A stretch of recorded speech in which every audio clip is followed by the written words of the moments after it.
Bonjour et bienvenue à une nouvelle vidéo concernant la vérité sur Watchtower et les témoins de Jéhovah. Alors aujourd'hui, j'ai toute une vidéo pour vous, ça va être épique. Ce sont des vidéos qui ont été produites par Watchtower en 2018 pour les nouveaux arrivants au Bethel. Alors premièrement, qu'est-ce que c'est que le Bethel pour ceux qui ne sont pas témoins de Jéhovah? Bethel est un mot hébreu qui veut dire « maison de Dieu ». Ce sont les quartiers généraux dans diverses régions et pays du monde qui gèrent la publication des revues pour cette région ou ce pays, et ainsi que tous les dossiers des différentes congrégations et circonscriptions qu'il y a sous leur domaine. Il y a bien entendu le Bethel mondial dans l'État de New York, le quartier général de Watchtower. Au Canada, il y a un Bethel. En Allemagne, il y a un Bethel qui gère plusieurs pays de l'Europe centrale. Il y a un Bethel en Angleterre, ainsi de suite. Alors, ces Bethels sont normalement peuplés de jeunes personnes, hommes et femmes, qui ont entre 20 et 40 ans, qui s'occupent de publier les revues et les publications, de faire le ménage, de maintenir l'endroit et tous les travaux qui sont associés avec ce genre d'opération. À chaque année, il y a des nouveaux arrivants, bien entendu. Et Watchtower, en 2018, comme je l'ai mentionné, ont décidé de faire ces deux vidéos. Alors, ces vidéos n'ont jamais été visionnées par le grand public ou même par les témoins de Jéhovah ordinaires qui ne sont pas au Bethel. Et vous allez rapidement comprendre pourquoi. Alors, nous allons analyser aujourd'hui la vidéo pour les femmes ou pour les sœurs, qui a été fait par Ralph Walls, qui est un des assistants du Collège central. Allons voir tout de suite le premier extrait. We welcome you, dear sisters, to Bethel. The purpose of this discussion is to bring to your attention matters of great importance regarding your relationship with Jehovah and with others. In a world that is alienated from Jehovah and that is controlled by a spirit bent on making Jehovah's people unfit for sacred service, we want to admonish you to continue to keep your path clean before Jehovah and his organization.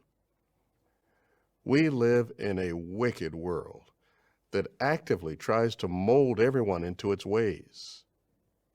Please turn to Romans chapter 12 and verse 2. Take note of the strong statement that Paul, under inspiration, makes. And stop being molded by this system of things, but be transformed by making your mind over, so that you may prove to yourselves the good and acceptable and perfect will of God. Paul says that we are to stop being molded. Then he continues, be transformed by making your mind over.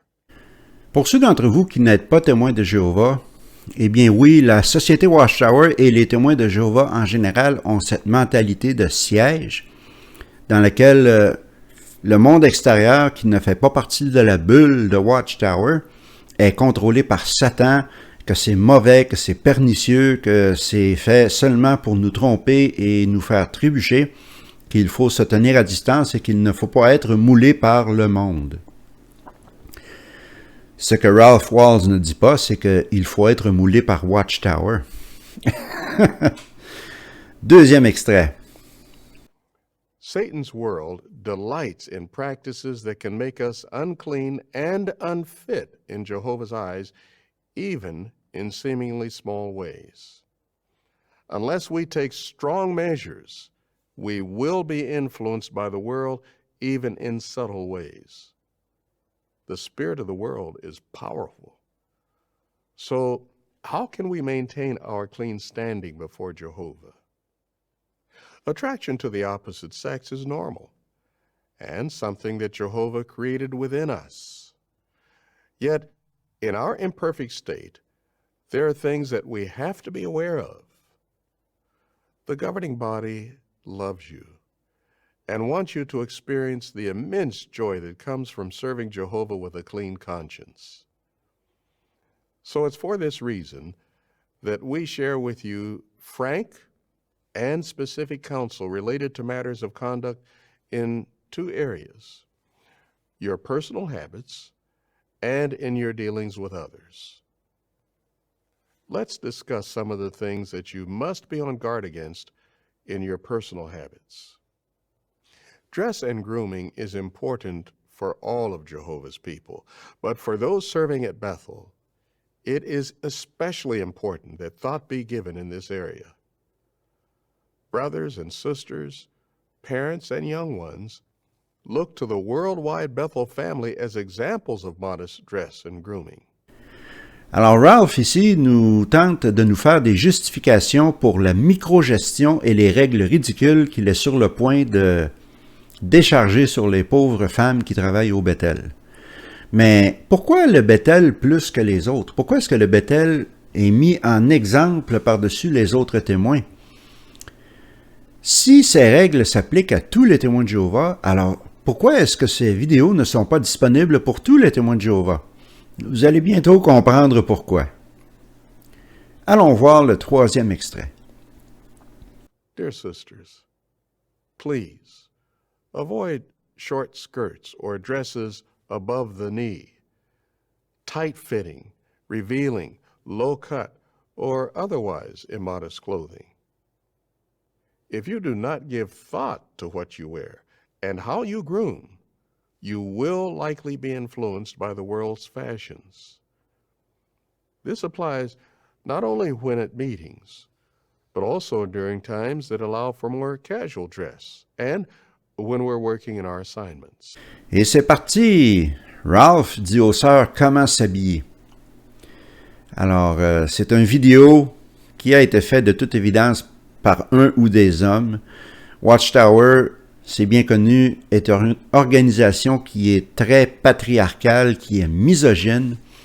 Tout est fait dans une perspective masculine. Alors, on parle de jupe en bas des genoux, de ne pas porter de décolleté, de ne pas porter de linge moulant, etc., etc. Et ça devient pire encore. Allez voir le quatrième extrait. Why should you sisters be particularly mindful of this? Because such immodest dress can be harmful to Christian brothers and even some sisters. Clothes today are designed to sexually excite others, to make the wearer sexy. We're certain that none of you would intentionally desire to make it more difficult for brothers to resist unclean thought. Eh oui, comme je vous disais, c'est encore pire. Et on a eu droit à du matériel semblable de la part d'Anthony Morris, qui parlait des femmes, des sœurs qui rentrent dans une salle du royaume et tous les hommes doivent se tourner et ne pas regarder parce qu'elles sont trop sexy. Il blâme les femmes pour leur habillement, pour avoir fait trébucher les frères, comme si les frères étaient des animaux incapables de contrôler leurs pulsions. Nous allons en reparler dans quelques minutes. Mais cette logique est irresponsable et dangereuse, car si on la pousse logiquement jusqu'au viol, comme exemple, une femme qui se ferait violer, ce serait de sa faute pour s'être habillée trop sexy, pour avoir provoqué un homme jusqu'au point de la violer. Alors on blâme la victime. Quelle attitude irresponsable de la part de Watchtower. Allons à l'extrait suivant. Realistically, you must recognize that generally, men are more affected by the desire of the eyes as respects physical attraction. One young man said, "I personally find it rather hard to think only pure thoughts about younger women when I see the way they dress." Alors moi, je trouve ça particulièrement insultant pour les hommes, autant que pour les femmes. Nous ne sommes pas des animaux. Nous ne sommes pas contrôlés par nos pulsions sexuelles au-dessus de tout le reste. Il est évident que, une fois de plus, cette vidéo a été écrite par des hommes qui imposent leur point de vue sur les femmes. Alors, ils ne pensent même pas au point de vue de la femme. Ils disent, si moi je suis plus facilement sexuellement excité, alors ça doit être vrai pour tous les hommes. Et ce n'est pas vrai pour les femmes, car elles sont plus réservées, elles sont plus délicates. Mais laissez-moi vous dire que j'ai entendu des femmes parler entre elles souvent, même à moi. Je parlais avec une amie, par exemple, et si elle voyait un homme qui se promenait dans la rue, qui était un bel homme, bien musclé, etc., elle n'hésitait pas à dire « Oh, est-ce que tu as vu le corps de cet homme? Quelle belle fesse, quel beau muscle, il est vraiment sexy. » Pareil comme un homme. Alors, ne venez pas me dire que les femmes ne sont pas aussi excitables sexuellement que les hommes. C'est de la bullshit, comme je dis souvent. Mais Watchtower n'a pas besoin de preuves de cela. Ils n'ont jamais besoin de preuves pour quoi que ce soit. Alors, si eux, ils disent que les hommes sont plus facilement excitables, ça doit être vrai. Allons voir le 6e extrait. The Watchtower, back in December 1961, had a question from readers that asked, "How can girls guard against temptation in this sex-crazy world?" The Watchtower said this, "It is interesting to note that the male animal has no season in which he is not willing to engage in the breeding act. If we humans would take a lesson from these creatures, we would learn something of importance in matters of sex as to its purpose and the results of its operation." End of quote. Eh oui, la tour de garde du 15 décembre 1961. Alors, Ralph Walls ne le dit pas dans le discours, mais je vais vous lire un extrait de cet article qui compare les hommes et les femmes à un troupeau de vaches et de taureaux. Et oui, je ne vous berne pas, c'est la vérité.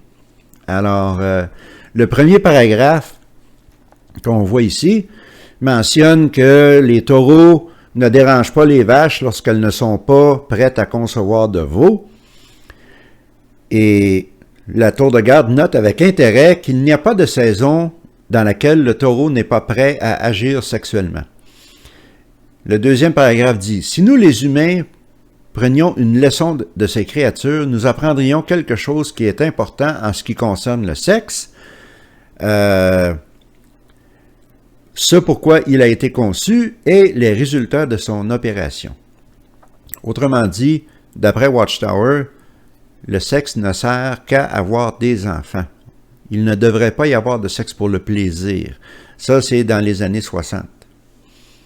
Le paragraphe suivant dit « Comme avec une vache, lorsqu'une jeune femme qui est rendue à la puberté est en condition physique de concevoir et de devenir enceinte, ses émotions sexuelles sont grandement excitées. Si elle a une association avec un garçon, elle pensera que toutes ses émotions sont causées par le garçon et elle aura le béguin pour lui.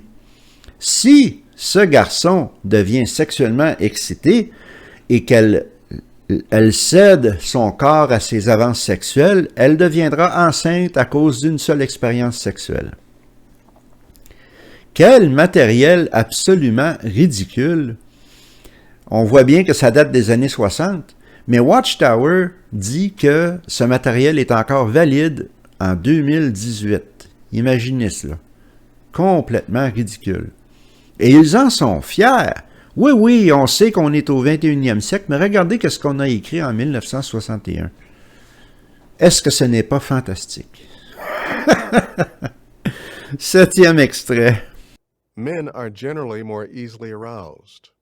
The August 1st, 1969 Watchtower said, "Christian women have the obligation not to dress provocatively, not to tempt men to keep looking at them, and so reap a prideful pleasure in noting how they're able to play upon the emotions of men.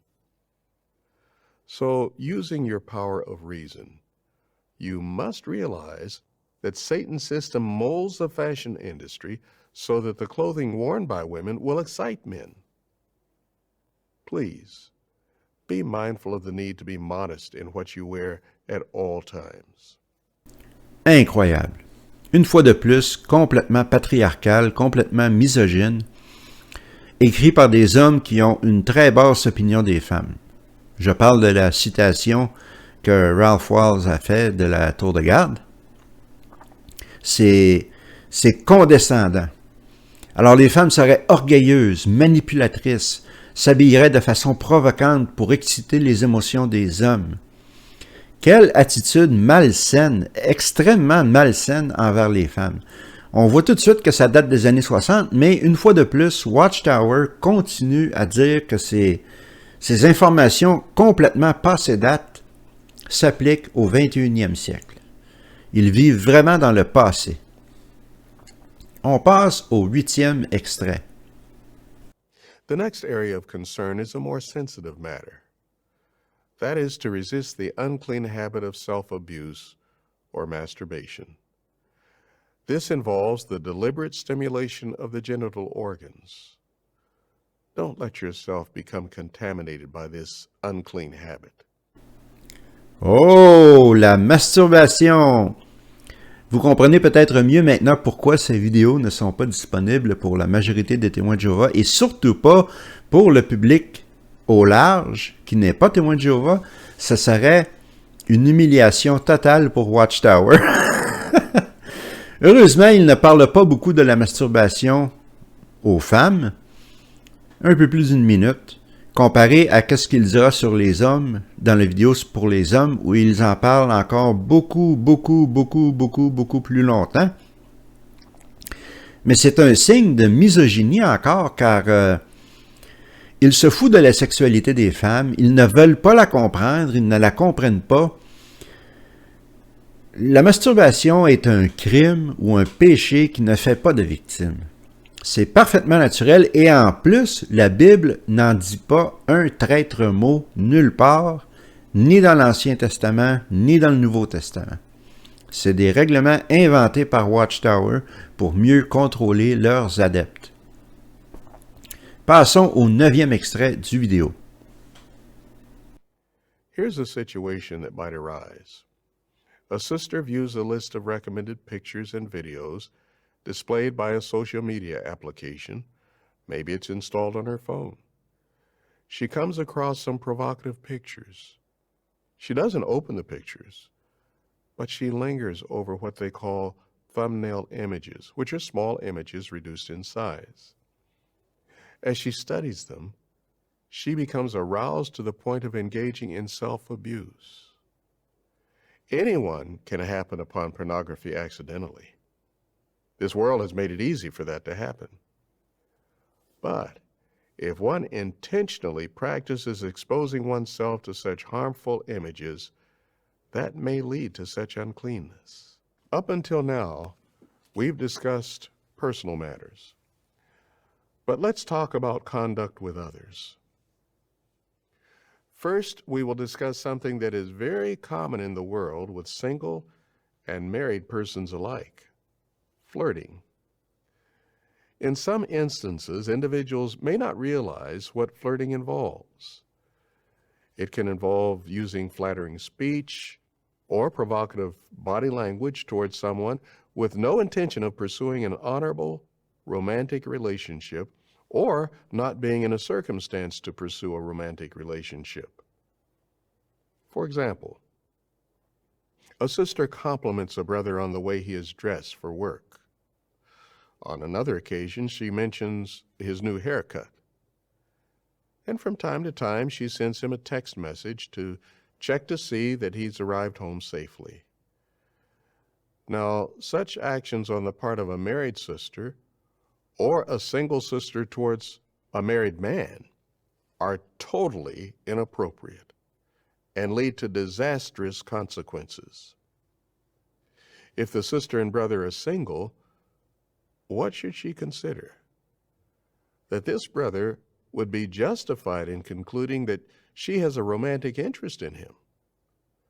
And if she is not interested in pursuing a courtship, she's flirting. And that's damaging. Flirting is cruel and dangerous. It is a form of lying that disregards Jehovah's counsel.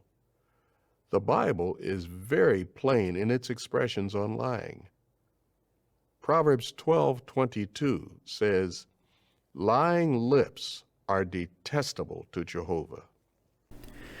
Bon, pitié, merci, c'est tout en ce qui concerne la masturbation pour les femmes.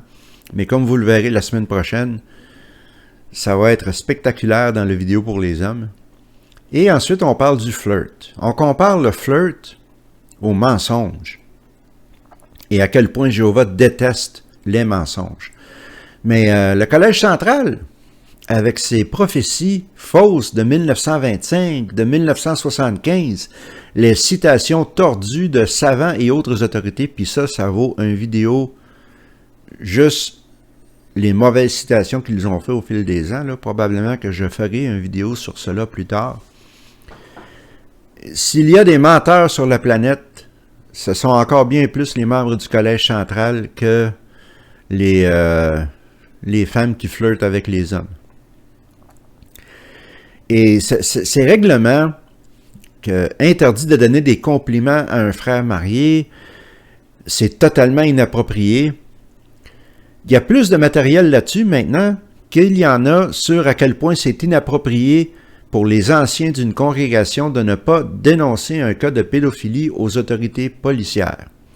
On voit bien où est la priorité de Watchtower. Gérer la vie sexuelle de ses fidèles, la microgestion, au lieu de s'occuper d'un problème immense de pédophilie cachée.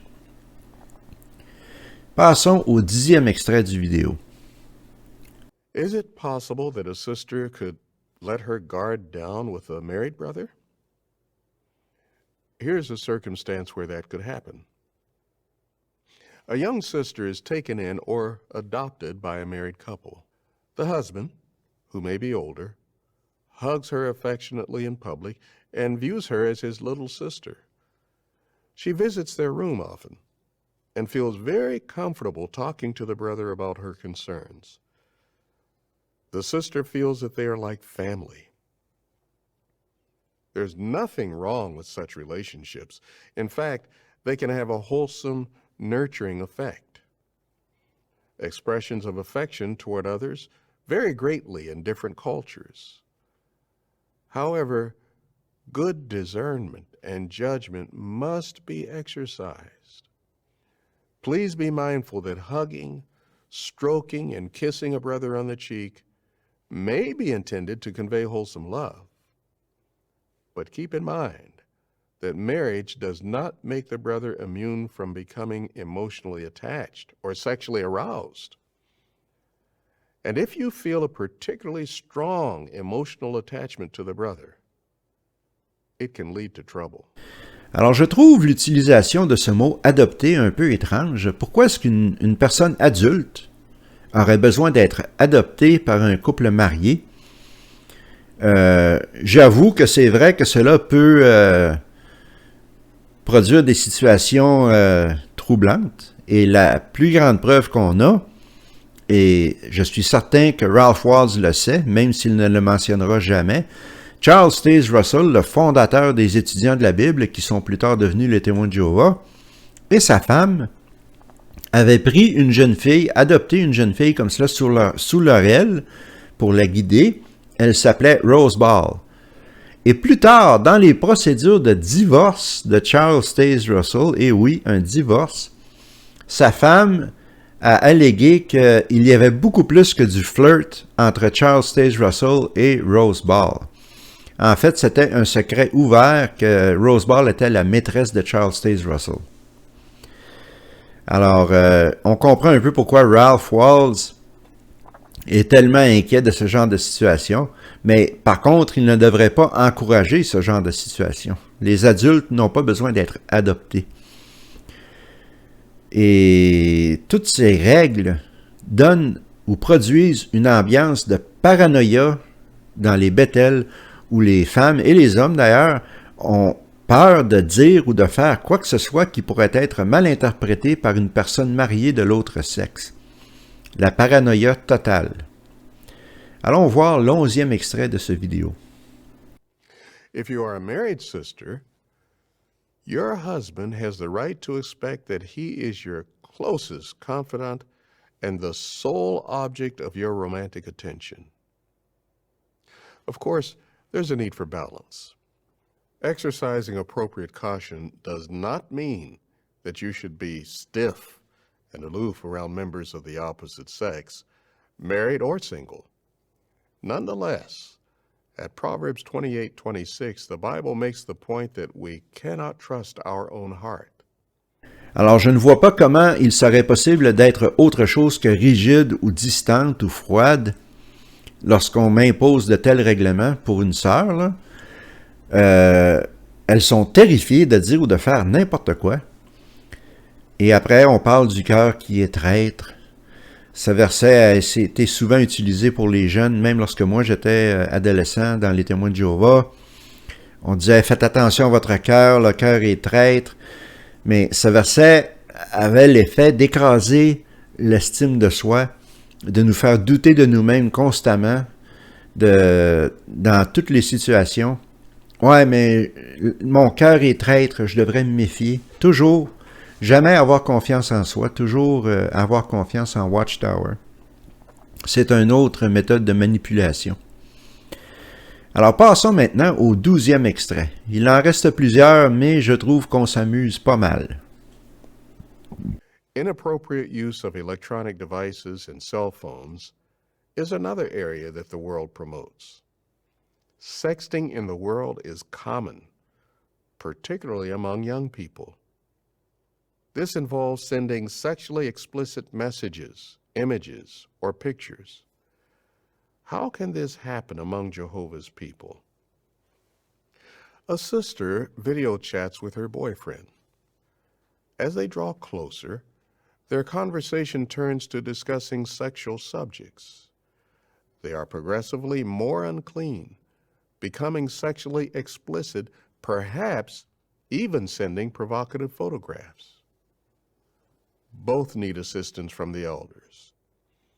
If they develop a practice of engaging in immoral conversations that involve obscene speech or gross uncleanness, such conduct might be a basis for judicial action. Judicial action refers to a situation where a serious violation of God's laws has occurred and a judgment needs to be made to determine whether the individual qualifies to continue as one of Jehovah's Witnesses. How sad for matters to reach that point.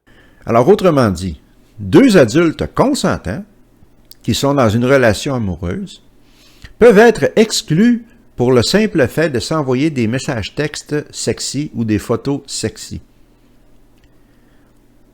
C'est ridicule. Le sexting, comme on appelle. Et les pédophiles cachés dans tout ça? Watchtower est plus intéressé à pourchasser ces gens qui font du sexting complètement inoffensif entre deux adultes consentants, je dis bien, que de régler le problème des pédophiles cachés dans les congrégations. Alors, résultat, le sexting est interdit, mais la pédophilie, sous le tapis. Il n'y en a pas de problème de pédophilie. Les apostats ont menti. Watchtower, où sont vos priorités? L'extrait suivant, le 13e. Please turn to 1 Corinthians 6:18. It reads, "Flee from sexual immorality. Every other sin that a man or a woman may commit is outside his body. But whoever practices sexual immorality is sinning against his own body." In recent years, we've been helped by the faithful and discreet slave to have a clear understanding of what is involved in the Bible's use of the word porneia, or fornication. It relates to sexual relations involving persons not married to each other and includes acts such as oral sex, anal sex, and manipulating or fondling another person's genitals. Ah, le fameux mot porneia dans le Nouveau Testament. Watchtower a donné une définition complexe, tordue, rigide de ce mot qui veut simplement parler d'immoralité sexuelle. Dans les années 70, il y avait un groupe de règles idiotes, entre autres une femme qui était mariée avec un homme qui s'avérait être homosexuel, ne pouvait pas le divorcer, sous peine de, si elle se remariait, elle commettait l'adultère. Alors, Ces règlements ont changé et c'est une bonne chose, mais est-ce que c'est vraiment une bonne chose?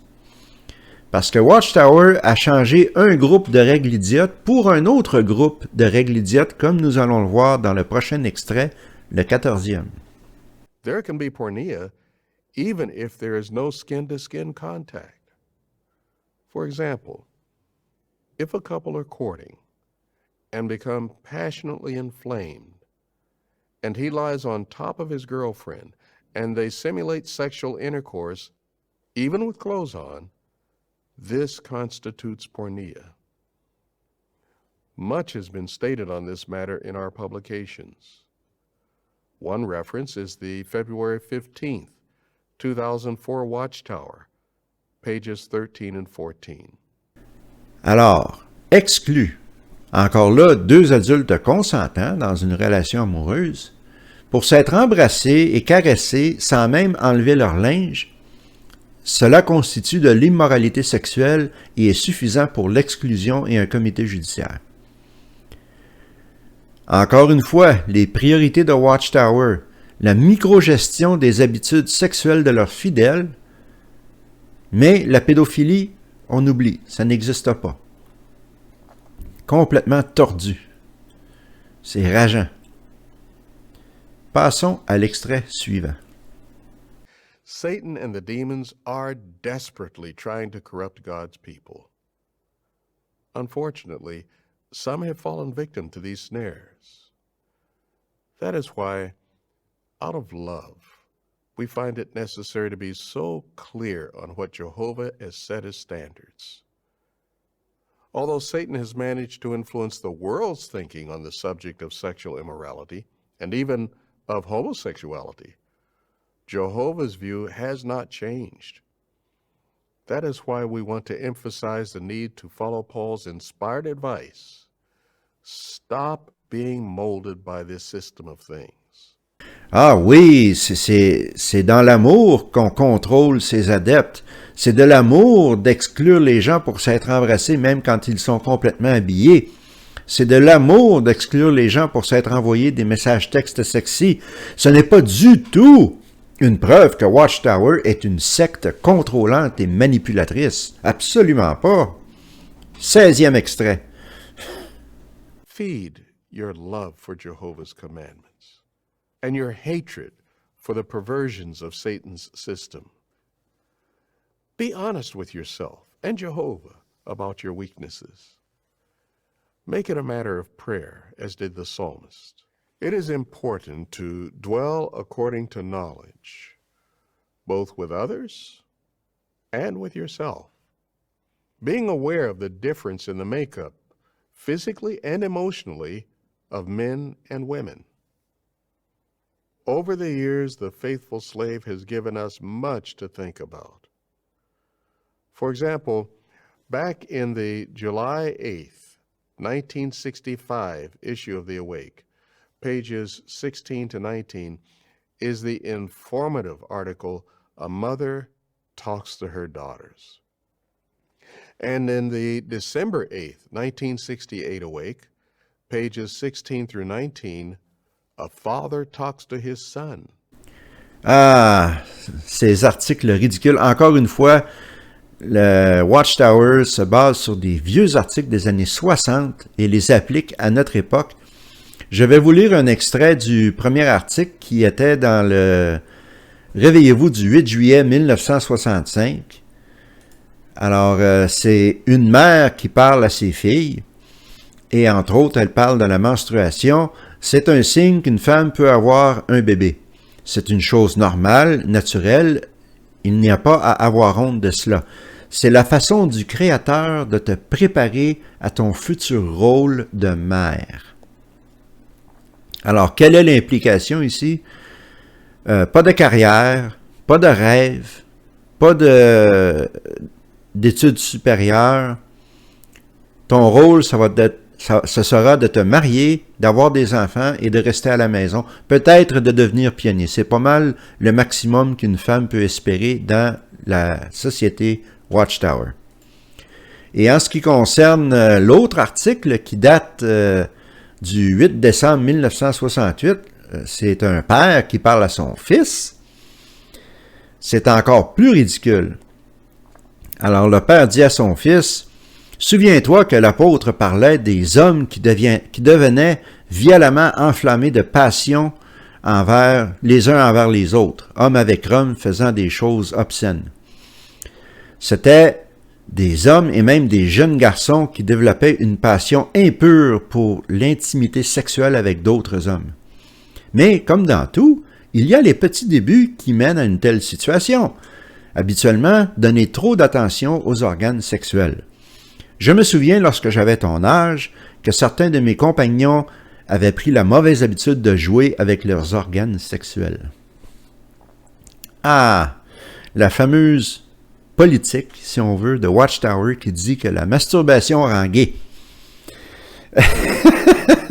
Et il continue à dire cela aujourd'hui. C'est quelque chose qui est complètement discrédité, qui n'a aucune véracité scientifique, ni émotionnelle, ni mentale. Mais Watchtower continue avec cette idéologie complètement aberrante. La masturbation peut rendre homosexuel. C'est vraiment outrageant. Je ne comprends même pas comment Watchtower peut être légèrement fier de ce genre de matériel. C'est ridicule. Passons maintenant au 17e extrait du vidéo. The publications questions young people ask, answers that work, have outstanding material that can be a source of much practical wisdom for young and old alike on such matters. Ah oui, le livre Les jeunes s'interrogent. Oui, fantastique. C'était tellement du bon matériel. Vraiment, vraiment du bon matériel. L'oppression sexuelle qui cause des cicatrices à vie chez la plupart des jeunes dans la société Watchtower viennent pour beaucoup de ces livres, Les jeunes s'interrogent. La culpabilité sur les pensées sexuelles, la culpabilité pour s'être masturbé, la culpabilité pour avoir regardé une jeune fille qui se promène dans la rue. C'est vraiment grotesque ce livre. Il n'y a vraiment pas de fierté impliquée dans ce livre. C'est un livre de jeunes qui a détruit beaucoup de jeunes, qui a fracturé leur vie sexuelle pour la vie et qui fait que ces jeunes personnes, lorsqu'ils deviennent adultes, ont des immenses difficultés à avoir des relations stables avec, avec une personne de l'autre sexe ou homosexuel, on s'en fout, là. Mais ils sont tellement réprimés sexuellement qu'ils ne savent pas comment vivre leur sexualité. En plus, on se sert d'un livre qui a été fait pour les adolescents pour donner des conseils à des adultes qui arrivent au Bethel. On voit encore la condescendance de Watchtower envers les gens. Vous êtes tellement ignorants qu'il faut qu'on vous parle avec du matériel fait pour les adolescents. 18e extrait et le dernier de cette vidéo, Dieu merci. Mais vous allez voir, c'est quelque chose de spécial. What should you do if you now realize that you need some assistance? Please, take advantage of mature sisters or the elders. According to James 5:14 and 15, these men are Jehovah's arrangements to raise us up. It is our heartfelt prayer that you, our precious sisters, may keep on guard so as to joyfully walk in the law of Jehovah forever. We pray for Jehovah's continued blessing on you. Alors, on finit de façon appropriée avec un petit peu de malhonnêteté. Alors, on encourage les jeunes sœurs à, si elles ont besoin d'aide, si elles ont commis un péché, d'aller voir une sœur mature. Ce que Ralph Walls ne dit pas, c'est que les sœurs n'ont absolument aucun pouvoir, aucune capacité de gestion en ce qui concerne les péchés.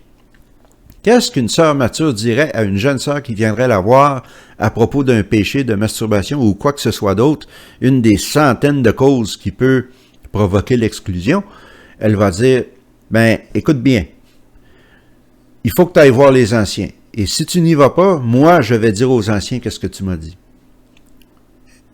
Et c'est comme ça que ça fonctionne. Alors, c'est de la malhonnêteté pure et simple de la part de Ralph Walls de dire cela. Et dans tous les cas, il y a une exclusion probable si les anciens jugent que cette jeune fille n'a pas la bonne repentance. Ils vont l'exclure et la couper de leur famille, la couper de ses associations avec tous ses amis, ruiner sa vie pour plusieurs années. Mais Ralph, il n'en parle pas dans son vidéo de cela. Alors, ceci conclut la vidéo d'aujourd'hui. Et si vous trouvez que cette vidéo était rocambolesque, je vous garantis que la semaine prochaine, vous êtes mieux d'être bien assis parce que sinon vous allez tomber par terre. Car je vais analyser la vidéo qui a été faite pour les hommes, les nouveaux arrivants masculins au Bethel.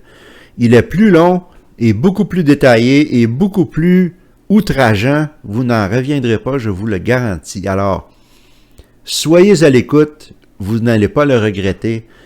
On se revoit la semaine prochaine. Prenez bien soin de vous.